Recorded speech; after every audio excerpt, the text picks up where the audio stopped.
შეაშინოს, მაგრამ არაფრად არ ვარ არილესება და ბლაგვია, მყიფი ადვილად ატყდება და როგორც ყოველთვის ეთდება ეს ვერ მოიშალეს როგორც ეთყობა მაგრატელი. ამას ხიშდანა კი არა, უფრო დავარქვათ ხიშტ მაგრატელა ჯობია.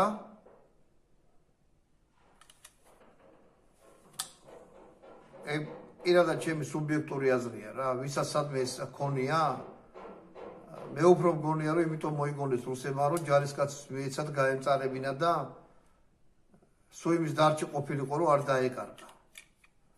60 მაინც იყიდა ეს სამაგად გაზღვევდნენ საბჭოთაში. ბევრ ქვეყნის შეერაღებაში რო თქვა, მოყვება ავტომატს, მაგრამ ყოველად გამოუსდეგარი ნივთი. ასე რომ თუ ვიღაცას